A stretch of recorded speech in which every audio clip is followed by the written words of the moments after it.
Congress MLA Komatireddy Rajagopal Reddy ఆసక్తికర వ్యాఖ్యలు చేశారు.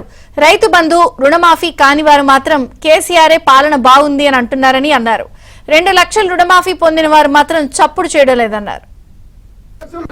అదే రుణమాఫీ కాలేదు మాత్రం నాకు రుణమాఫీ కాలే కేసీఆర్ బాగుండే రైతు బంధు వేయలేదు నాకు రుణమాఫీ కాలేదు అంటున్నారు. వచ్చిన వాళ్ళు మాత్రం 2 లక్షలు లోపల వేసుకుని చేసుకుని కానీ ఒక్కరు కూడా కాంగ్రెస్ పార్టీ నాకు 2 లక్షలు ఇచ్చిన అంటలేదు. 2 లక్షల రూపాయలు రుణమాఫీ వచ్చిన వాళ్ళు మాత్రం ఒక్కరైనా 2 లక్షలు వచ్చిన ఒక్కరు కూడా తెచ్చుకుంటలేదు. రైతులకు మాట ఇచ్చినాం, మహిళలకు మాట ఇచ్చినాం, పేదలకు మాట ఇచ్చినాం. ఎట్టి పరిస్థితుల్లో ఎన్ని అప్పులు చేసైనా సరే మాట నిలబెట్టుకోవాలని చెప్పి అంటున్నాం. మళ్ళీ అదే రుణమాఫీ కాలేదు మాత్రం నాకు రుణమాఫీ కాలే కేసీఆర్ బాగుండే రైతు బంధు వేయలేదు నాకు రుణమాఫీ కాలేదు అంటున్నారు. వచ్చిన వాళ్ళు మాత్రం 2 లక్షలు లోపల వేసుకుని కానీ ఒక్కరు కూడా కాంగ్రెస్ పార్టీ నాకు 2 లక్షలు ఇచ్చిన అంటలేదు.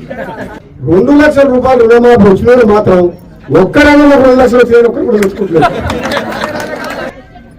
రైతులకు మాట ఇచ్చినాం, మహిళలకు మాట ఇచ్చినాం, పేదలకు మాట ఇచ్చినాం.